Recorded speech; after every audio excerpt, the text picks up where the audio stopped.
Oke, selamat malam. Kembali lagi dengan Mr. Kevin. Malam ini kita akan belajar tentang relative clause. Oke, sebelum kita belajar lebih dalam lagi, usahakan fokus. Oke, jangan ngutak-ngetik yang lain. Kita harus fokus ya, karena ini penjelasannya akan singkat, padat, jelas. Oke, nah kita akan belajar relative clause. Nah, relative clause itu ada apa saja? Pertama ada ini, which, who, whom, whose, where, when. Nah, which itu digunakan untuk apa? Pertama, menggantikan um, apa namanya itu benda. Who itu orang, whom itu objek, oke? Whose itu kepemilikan, where itu tempat, when itu waktu. Itu.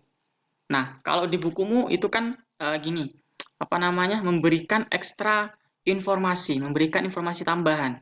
Oke, dengan kata lain juga gini, dua kalimat dijadikan satu sehingga tulisanmu lebih naik level lah. Intinya naik level, tidak hanya biasa-biasa aja. Jadi naik level tulisanmu itu. Yang mana dua kalimat bisa menjadi satu kalimat dengan dihubungkan penghubungnya ini, which, who, whom, whose, where, when, yaitu disebut relative clause. Oke, nah sekarang kita belajar yang which dulu. Nih, Mr. Kevin punya dua kalimat. I bought a bag, it was from Japan. Oke, ada dua kalimat. Saya membeli sebuah tas. Nah, tasnya dari Jepang. It was from Japan. Nah, dua kalimat ini dijadikan satu bisa. Gimana caranya? Begini. I bought a bag which was from Japan. Nah, gimana sih cara naruhnya gitu? Nah, oke. Dari kalimat pertama, oke. Perhatikan, kalimat pertama kamu cari dulu yang mana benda. Oke, bendanya itu yang mana? Oh, ketemu, a bag bendanya. Oke. Nah, di kalimat kedua yang menunjukkan, oke, yang mengartikan sebuah tas itu yang mana? It. Di sini it. Oke, it ini artinya adalah ini sebuah bag ini, sebuah tas. Nah, jadi which-nya ini kamu taruh di sini, di tengah-tengah. Oke, jadinya apa? I bought a bag which was from Japan. Jadi it-nya kamu hapus. Nggak perlu lagi pakai it. Oke, nah coba kalimat yang kedua sekarang. Contoh yang kedua. The car is mine. It is bought from Indonesia. Mobil itu adalah milikku. Itu dibeli dari Indonesia. Nah, cari kata bendanya. Kata bendanya, oh ini kata bendanya, the car. The car ini kata bendanya. Nah, terus yang kalimat kedua, mana yang menunjukkan mengartikan mobil? Nah, ini it ini. It ini menggantikan mobil. Nah, sehingga apa? Nah, it ini diganti which. Oke, it ini diganti which. Terus menaruh full kalimat ini di mana? Di setelahnya car. Oke, jadi paham ya?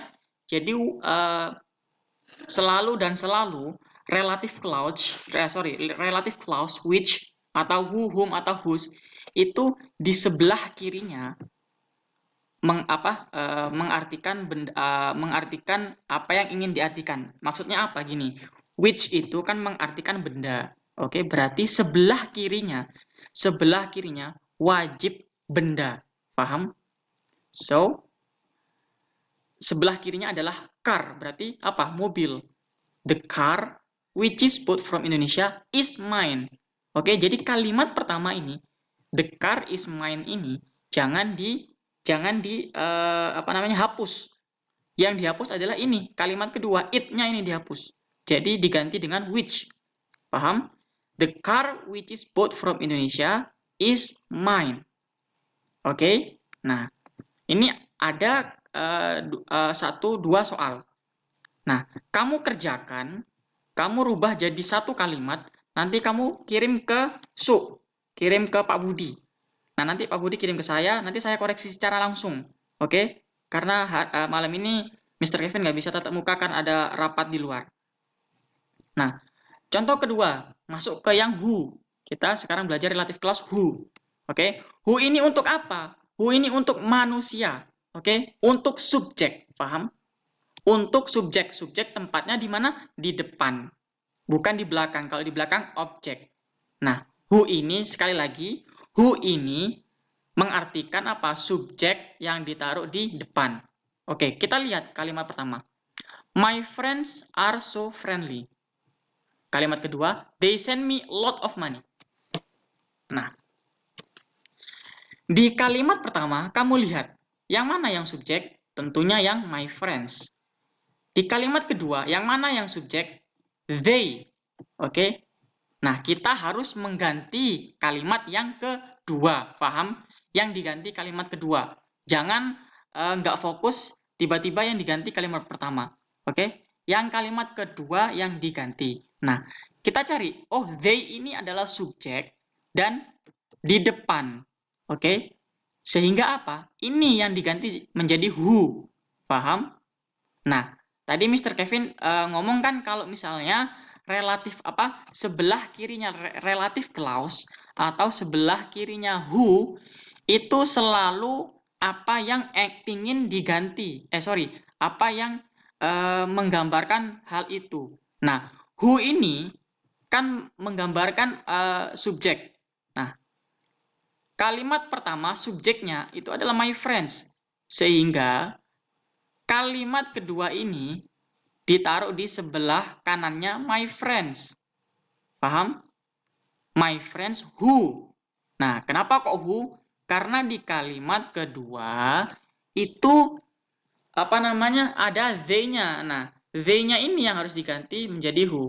Ingat ya, sekali lagi ingat. Yang diganti adalah yang kalimat kedua, jangan yang kalimat pertama. Oke. Nah, ini ada soal 1. Kamu isi nanti kirim ke Mr. Kevin. Oke, selanjutnya adalah kita ke whom.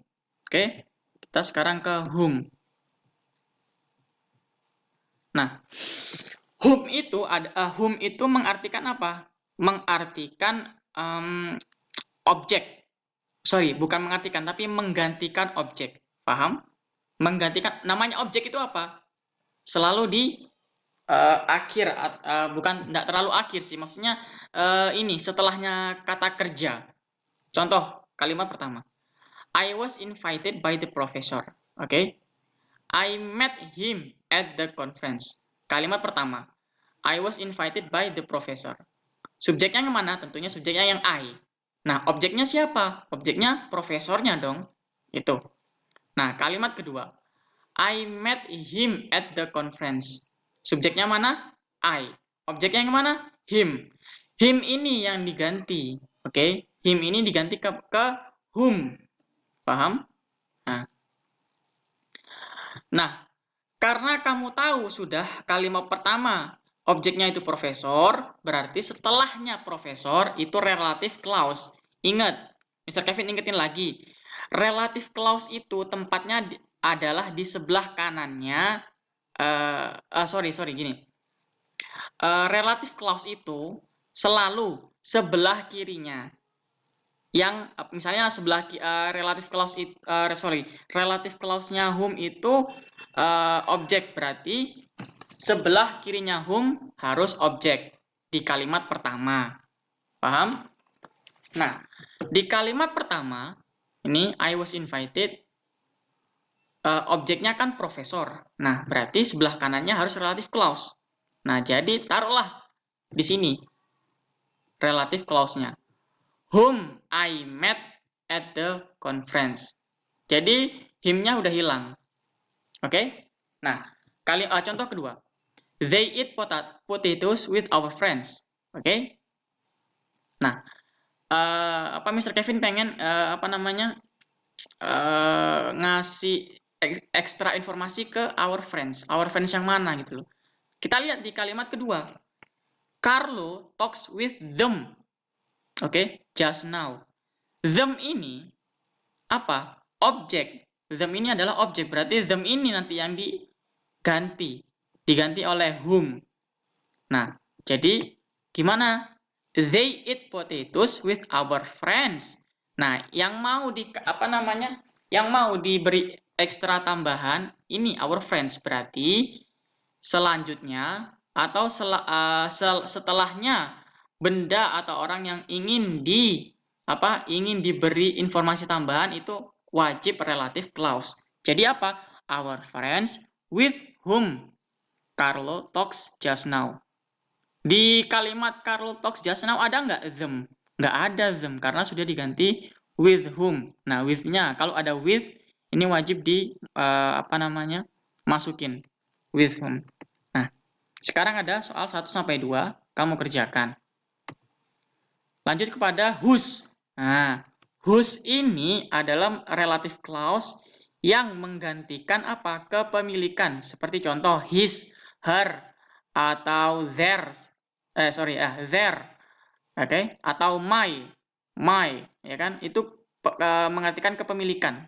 Possessive pronoun. Nah, di contoh pertama, he is a man. I respect his opinion. Oke?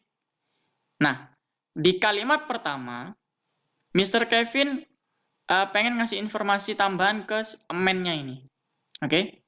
Nah, di kalimat kedua, paham? Di kalimat kedua, kamu cari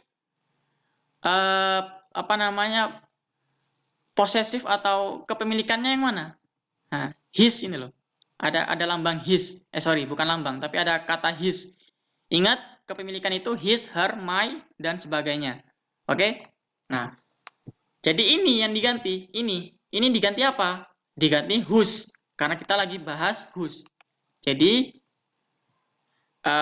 ingat relative clause itu sebelah kirinya itu adalah benda atau orang yang kamu pengen atau yang masuk akal untuk diberi informasi tambahan. Paham? Nah, jadi gini. He is a man whose opinion, oke? Ini whose opinion I respect. Gitu. Sekarang lanjut kepada where. Nah, where itu apa? Where itu relative clause untuk menggantikan tempat. Paham? Nah, contoh. It was my school. I used to study there. Tempatnya kita tahu semuanya. My school adalah sebuah tempat, ya kan? Nah, yang kalimat kedua, I used to study there. Nah, kita menggantikan there ini loh. Nah, coba gimana caranya? Yaitu there-nya ini dihapus menjadi where. Oke, kita hapus dulu ya. Kita taruh di ingatan dulu. There ini diganti ke where. Nah, gimana caranya? Ingat, Mr. Kevin ingetin sekali lagi. Relative clause itu sebelah kirinya relative clause akan ada macam-macam, ada who, ada whose, ada whom. Nah, sebelah kirinya itu adalah benda atau tempat atau waktu atau orang yang ingin kita kasih informasi tambahan. Nah, kan it was my school. My school ini kan pengen dikasih pengen kita beri arti tambahan. Nah, berarti setelahnya adalah relative clause. Relative clause-nya adalah where.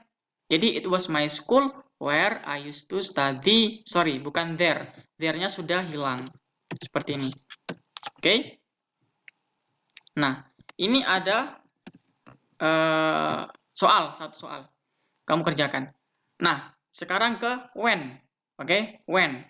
When itu relative clause-nya dari waktu. Kita ingin memberi informasi tambahan tentang waktu. Oke. Lihat contohnya yang pertama. I remember that day we went to London at that time. Nah, waktunya yang mana di kalimat pertama? That day. Ini loh waktu. Ini loh waktu. Ya kan? Di kalimat kedua, waktunya yang mana? Ini loh, at that time. Nah, jadi at that time-nya ini diganti ke when. Gimana caranya? Nah, lanjut ke sudah disatukan. I remember that day when. Oke. Ingat, sebelah kirinya selalu benda atau waktu atau tempat yang pengen dikasih informasi tambahan. Sehingga sebelah kanannya adalah relative clause. Paham? Gitu. That day when we went to London. Nggak pakai at that time lagi. Nah, oke. Nanti ini ini ada soal 1. Oke, jadi dikerjakan ya.